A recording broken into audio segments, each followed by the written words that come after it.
నియోజకవర్గానికి నన్ను MLA candidate గా పంపించడం జగన్ గారు ఇక్కడి ప్రజల మీద నమ్మకంతో ఆయన పంపించారు. అలాగే మీరు ఎంతో ప్రేమతో మీ ఇంటి ఆడబిడ్డగా నన్ను ఆశీర్వదించి నన్ను ఒక సీనియర్ నాయకుల మీద గెలిపించారు. మీ రుణం ఈ జన్మలో తీర్చుకోలేదు. ఎందుకంటే రాజకీయాల్లో కులం ఉండాలి, ధనం ఉండాలి, స్థానిక బలం ఉండాలి, ఎన్నో ఎన్నో కారణాలు ఉంటాయి. కానీ అవన్నీ పక్కన పెట్టి రోజమ్మ మన ఇంటి ఆడబిడ్డ, ఆవిడ గెలిపించుకుంటే మనకి అండగా ఉంటుంది.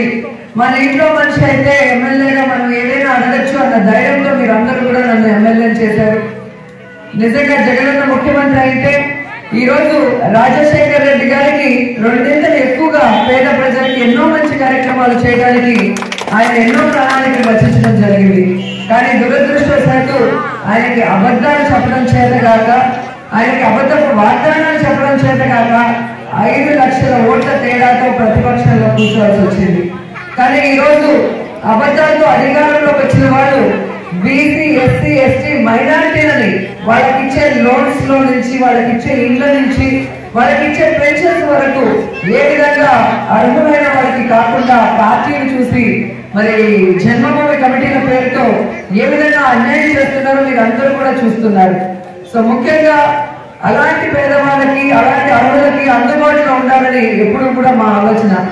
ఇదే హాస్పిటల్ విషయంలో కానీ, ఇక్కడ ఉన్న గర్ల్స్ కాలేజీ లేకుండా చెట్ల కింద చాలా రోజులు ఆడపిల్లలు ఉన్నారు. సో వాళ్ళకి కాలేజీ ఏర్పాటు చేసే విషయంలో కానీ, అలాగే ఉర్దూ స్కూల్ కి పర్మిషన్ కలెక్టర్ గారి దగ్గర తీసుకొచ్చి పుత్తూరులో దాన్ని కూడా ప్లేస్మెంట్ వాళ్ళకి సర్వే చేసి కూడా ఇవ్వడం జరిగింది. అలాగే ఎవరు ఏది అడిగినా మా దగ్గరకు వచ్చి 10 మందికి ఉపయోగపడే విధంగా చేయాలి అన్న ఆలోచనతో ముందుకు వెళ్తున్నాం. అండ్ ఈరోజు ఏ రాష్ట్రంలో కూడా ప్రతిపక్ష నాయకుడికి ఇంతటి అవమానం లేదు.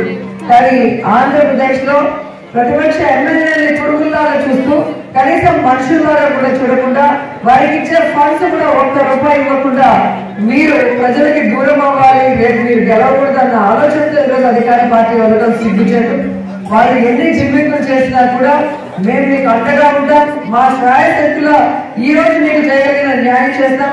ఖచ్చితంగా 2019 జగనన్న ముఖ్యమంత్రి కాబోతున్నారు. అప్పుడు మీరు కోరిన ప్రతి ఒక్క పనిని మీకు అందుబాటులో ఉండి చేస్తాం. ఇప్పటికైతే మరి స్కూల్స్ అవసరమైన ఫ్యాన్స్, మరి చిన్న పిల్లలు, పేద పిల్లలు ఎక్కువగా గవర్నమెంట్ స్కూల్స్ లో చదువుతుంటారు. వాళ్ళకి కనీసం టాయిలెట్స్ లేవు, వాళ్ళకి ఫ్యాన్స్ లేవు, వాళ్ళకి తాగునీరు లేవు, వాళ్ళకి కాంపౌండ్ వాళ్ళు లేకుండా ఎంత ఇబ్బంది పడుతున్నారో మనం చూస్తున్నాం. అందుకే ప్రతి ఎంఈఓతో కూడా మాట్లాడి నా వల్ల అయినంతగా ఈ మండలానికే 100 ఫ్యాన్లు ఇవ్వడం జరిగింది. అలా ప్రతి మండలంలో కూడా వాళ్ళకి అవసరమైంది చూసి ఇస్తున్నాం. అలాగే మన 100-బెడ్ హాస్పిటల్లో వచ్చే పేషెంట్స్ అందరికీ కూడా తాగునీరు అందుబాటులోకి ఇవ్వాలి.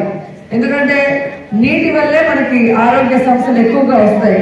సో మంచి నీటి వల్ల ఆరోగ్యం మెరుగుపరిచే అవకాశం ఉంటుందని, సో వాటర్ ఆర్ఓ ప్లాంటే కాకుండా చల్లటి నీళ్ళు అందించాలని కూలర్తో సహా మన హాస్పిటల్లో పెట్టించాం. అలాగే ఇక్కడ గర్ల్స్ కాలేజ్లో కూడా పెట్టించడం జరిగింది. అలాగే నిండులో బీసీ హాస్టల్లో పెట్టించడం జరిగింది. ఇలా ఎవరు వాళ్ళకి అవసరమని అడిగినా కూడా వాళ్ళకి చెప్పించడం జరిగింది. అండ్ ముఖ్యంగా అతి తొందరలో నగిరిలో, పుత్తూరులో అన్ని చోట్ల కూడా ఆర్ఓ ప్లాంట్స్ పెట్టి మీ అందరికీ కూడా తాగునీళ్ళు అందించాలి అన్న ఆలోచనలో ఉన్నాం. అవి కూడా మీకు తొందరగా అందుబాటులోకి వస్తాయి.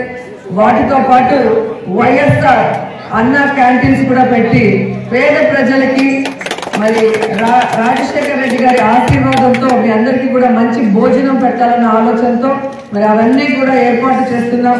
అవన్నీ కూడా అతి త్వరలో మీ ముందుకు రాబోతున్నాయి. ఏంటండి, వీడియో నచ్చిందా?